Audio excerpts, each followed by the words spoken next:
When she left Kenya for the US to pursue a master's degree, Mary Ngiki was very clear in her mind about what kind of career she wanted to pursue. For her, it will either be as a doctor or an attorney. But what really happened when she landed stateside?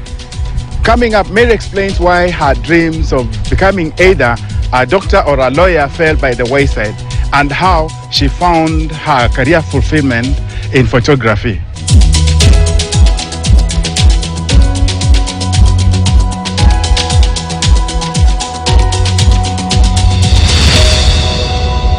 It's my pleasure to host you today on Diaspora Life. You're doing this interview in your studio. Later on we'll talk about what exactly you do. Okay.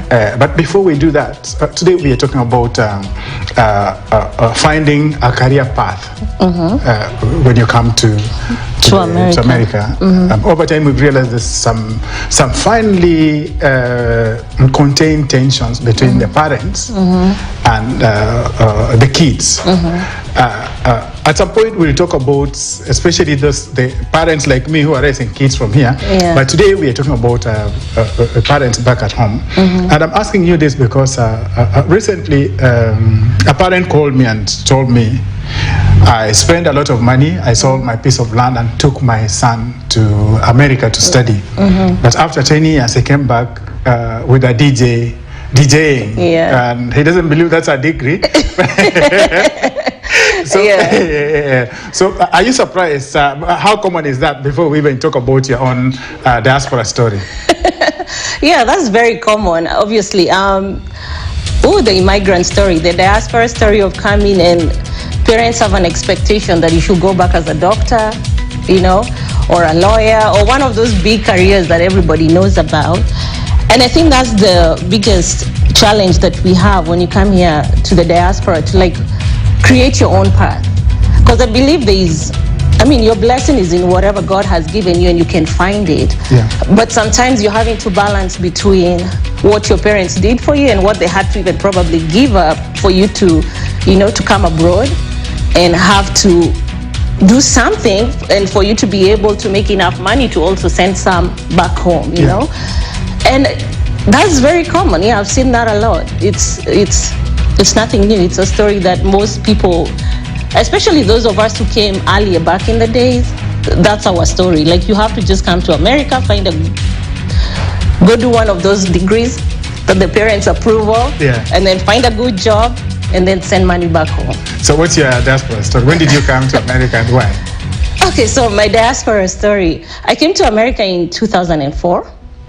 I had just finished my first degree, and I was the first child in my family to come here. And I come from a large family. We are 9 of us. I'm the 4th born, so I'm one of the older ones. And of course, I think I was like the hope for my parents. You know, you go abroad and you go make it happen and get to call your younger siblings and help out your family. So when I came here, that's the first thing at the back of your mind. I have to go and make it. And I think, like you were saying, if you're not like going for those careers that they know are the careers, it's very hard for you to even try and pursue anything away from that, because they want you to go the shule, get that good degree and then get that good job, then come back. So I did come to do my master's, but the town I went to was a very small town in Alabama. I've been driving around Alabama, and it's so rural. I've never been to a rural place in America than Alabama. Absolutely. Alabama ni geshagi. Kabisa? Yeah, America. Actually, I know you're from up north in America. Most people go like, how did you end up in Alabama? What took you to Alabama? And I think you know how it is to get a visa and everything. And the gentleman who was helping us said, like, especially colleges in smaller towns, it wouldn't be an issue, because definitely unaenda kusoma. And for sure, that was a small college town. So, but when I got there, I was like, in America. In America, American dream isn't happening here. So at the end of my first semester, I did move to Birmingham, which is the largest city here in Alabama. And then I did also change my career, the study that I wanted to do. So I thought I had always wanted to do culinary arts. That's like working in hotels? Or yeah, working in hotels. Yeah. I had thought that was very, I mean, that's what I had always wanted to do. I loved cooking. I still love cooking, even now, on my good days, if you ask my kids. Yeah. On your good day. I know, but back home, when I cleared high school, and I told my parents that's what I wanted to do, but I had been called to the university, they're like, go mate to university, unaenda university. Yeah. So I ended up going to the university, and I enjoyed it. Then when I cleared, I did get a way to come here, and thank God on my first try I did get the visa and I came to America. But now when I came here, as I told you, it was a small town, and I was like, I need to move to go to a bigger city. Then when I came to Birmingham, I did do now the culinary arts that I wanted to do, and I did it for about 2 years, and I got to go for an internship in one of the big hotels here. It's called Ross Bridge. Yeah. And I think there is when I really got to see the real life of working in a hotel. Working in a hotel, in a big hotel. And one of the head chefs actually really helped me, because he told me, if this is your career track, then you'll have to give it your 100%, you know? So you might even not have to, if you're thinking of marriage, you might have to first put that on a pause. Yeah. And he helped me, and we've kept in touch, and he's a good friend. And even when we go there, maybe for anniversary, we still talk with him, because he helped me make a big decision in my life. Because I was like, I don't think this is. Maybe I wanted to follow it because my parents made me not do it. Maybe, but I don't think I want to give all my other goals for it. So I kind of took a pause, and at that point, that's when I got married. Had 2 kids later. And at that point, I was just working, you know, the kawaida life here in America. Yeah. You're a wife, you're a mom, you're working. Yeah. We don't have house girls here, you know. Ukitoka job, your 8-hour shift, ukienda nyumbani unaanza shift ingine. Yeah. And life was, you know, you get to that point where you go like, is this it? Is this it? Yeah. Is this the American dream that we were coming to? You know, you just work, send money home, pay the bills. Then that's it. And I was like, I think I got to a point, especially after I got my second child, because even it gets more, the schedules. Yeah, really, and you know about schedules, you know. So I was like, we have to find something that works. It's getting too hectic, you know, and the child care costs and everything. So I was looking for something that can work both. It's something that has of interest to me, but at the same time, it works with my family life. Yeah. And so many people, I think, when they get to that stage where you have a young family, you have to get to know where to balance the two, you know, your family life, your work life, and just who you are as a person too. And that's how I ended up taking up my photography, remembering what I had done. Yeah. So did you study photography in college, or is this a hobby? I actually did. My first degree in Kenya was in graphic design and photography. So yes, I did study photography. Yeah. At the University of Nairobi. Then when I did come here and I decided to start doing photography now, well, I started off as a side gig. Yeah. Unajua unaenda kazi, lakini on weekends, you do that. You know, you get an event here, a baby shower, a wedding, you know. I enrolled in an online course called the New York Institute of Photography. Yeah. To, you know, Niji upgrade, because it had been a couple of years since I'd left college. Yeah. Yeah. So I have done it back home and here. Oh, so you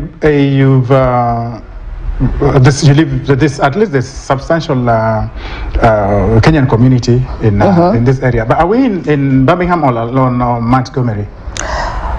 We are halfway in between. Oh, okay. Yeah. So I think, well, it's like the halfway point. Oh, okay. Yeah, because Birmingham is about 25 minutes from here.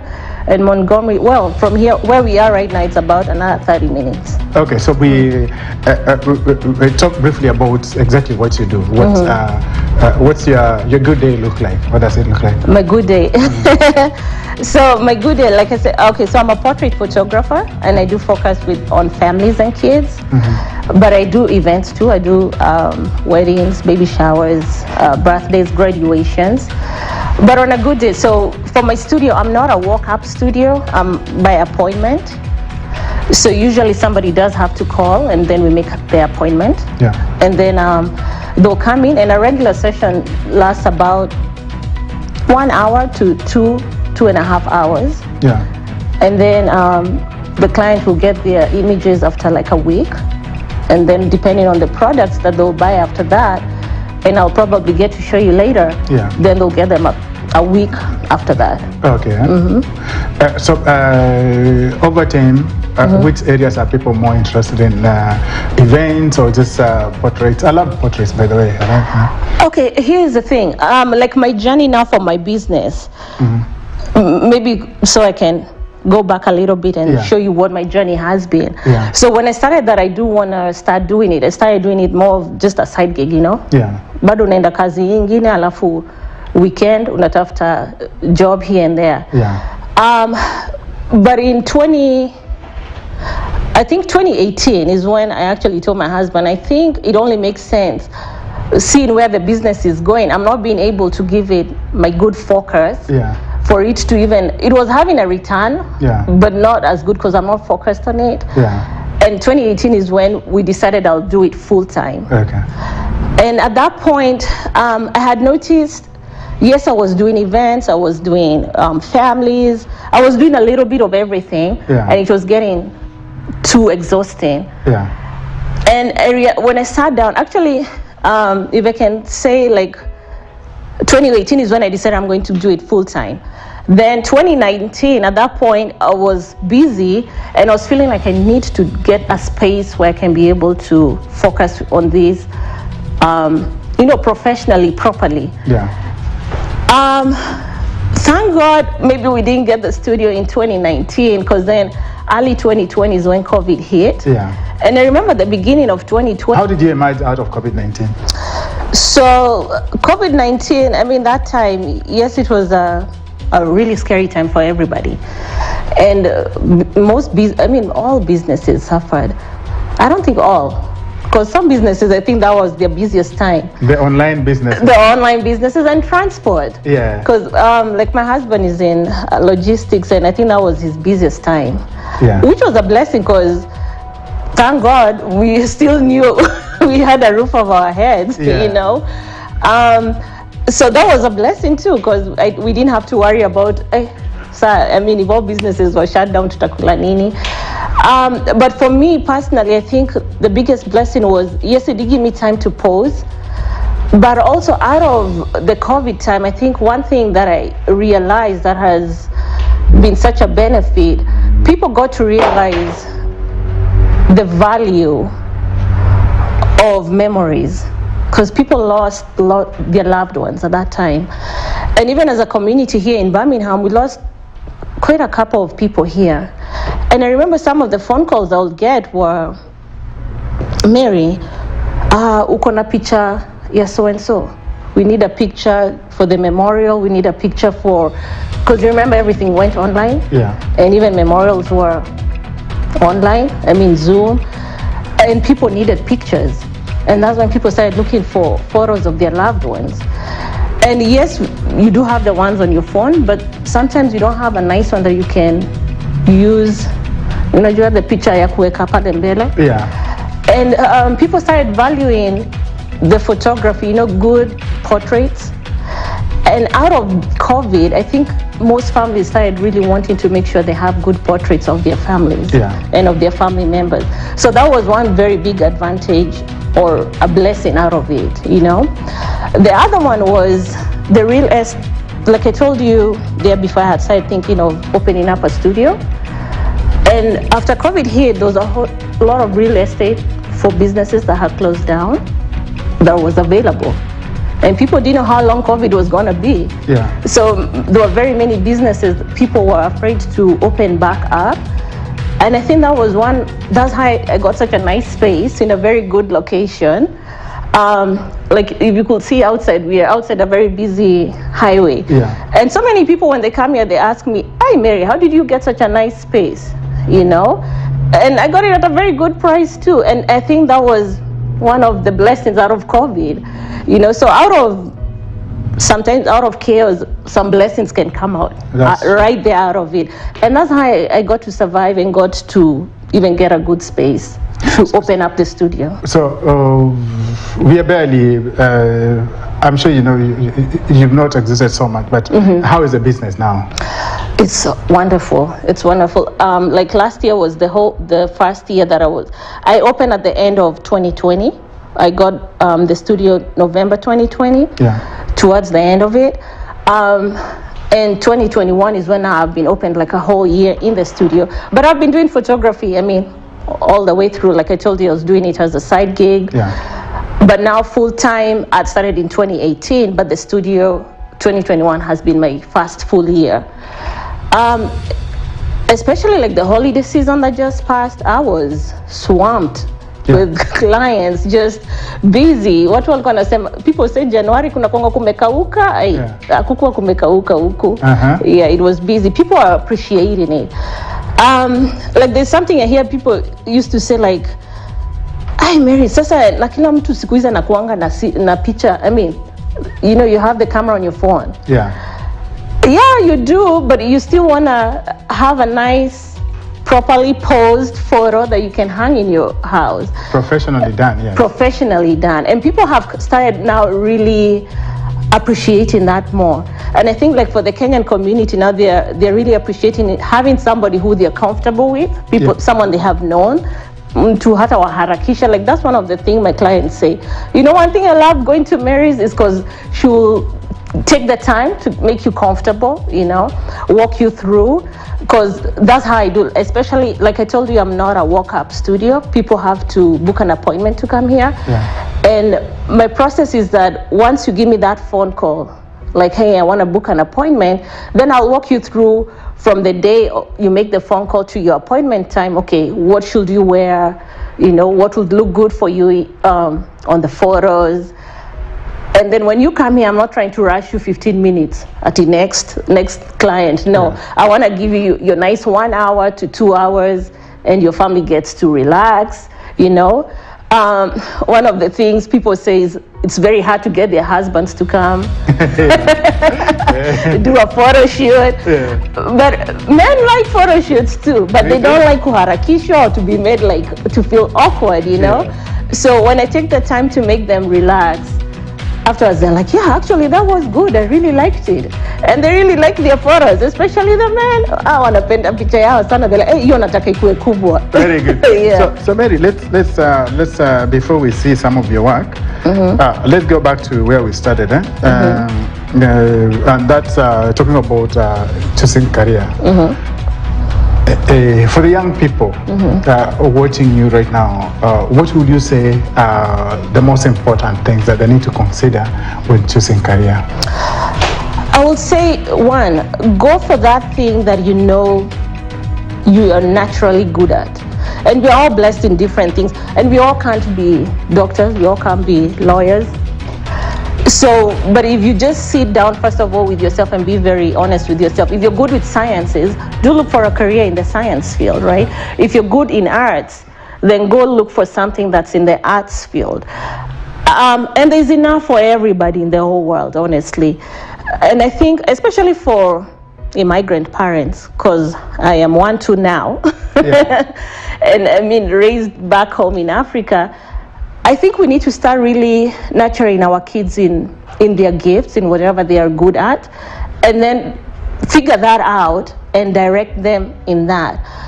Then once you figure out what you know that you're really good at, then educate yourself in that career, you know, and they are, especially in America, honestly.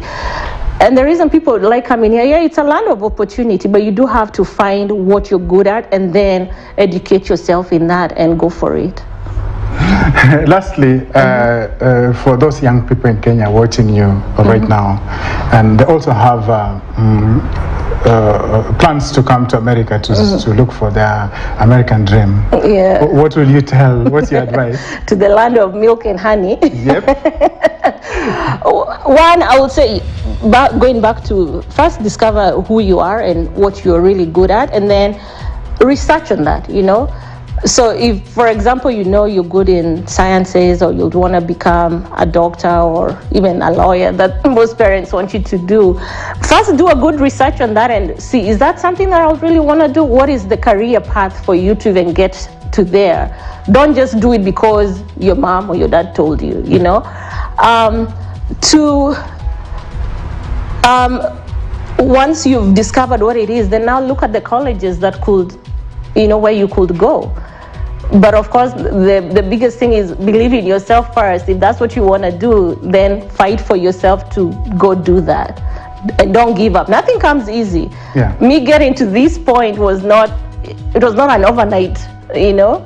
What is it called? Like, is it an overnight dream? No, there's a word for it. It's not something that is done. It takes time. It takes time, absolutely. Yeah. So number one, research on everything that you do want to do and the career choices that are available. Because even if you want to be a doctor, you know, there are many other avenues to be. You can be a pediatrician, a child doctor. You can be a surgeon. You know, unaweza kuwa daktari wa macho. So don't just be like, I just want to be this, but what are the other avenues out of that career choice that you want to do?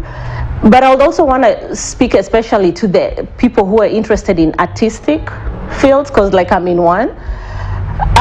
Especially to the parents out there, there's lots of jobs and people make money in all kinds of careers, but you have to find a path that works for you. So don't force all your kids to go into one career path because that's the only one you know. Let them explore, you know, get to research. And now with Google, you know, it's not even like when I was growing up, our parents didn't have Google. So for us now, especially the younger parents, Google, I mean, all the career choices that are out there, and then let your kids explore, because you don't know where their blessings are. Nowadays we have YouTube stars, right? Yeah, exactly. Making millions.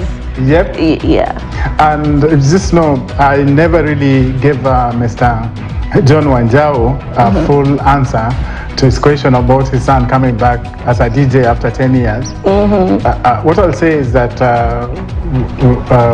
Mr. Wanjao, you know, I'm a parent with a DJ son here. But interesting is my DJ son makes more in one night, in one event, and I make in a whole month. And you know, I make some good money, I believe. So it really depends. It works. Really depends, it works for some, especially if you know exactly which area you're DJing. Yeah, it pays. So we can't all be doctors, like Mary said. We can't all be teachers. But that's what it is. The most important thing is, like she says, before you come over here, be very clear in your mind what you want to do. We've come to realize that increasingly the people who come here to look for their second degree do much better than the ones who come here after high school, because at that teenage time there's a lot of confusion about career choices. So this is some of the things that we want to highlight in this show. That was Mary's diaspora story. I hope you got some. Mary, thank you very much. So we can at least now look at some of the stuff that you do here. Yes. When I was coming, I was thinking, no, Mary, that's I struggle in making videos, and why did she choose that? Now I can see. We have come to the end of our show today. Join us again next week, same place, same time, as we bring you more stories from the diaspora. Enjoy your weekend.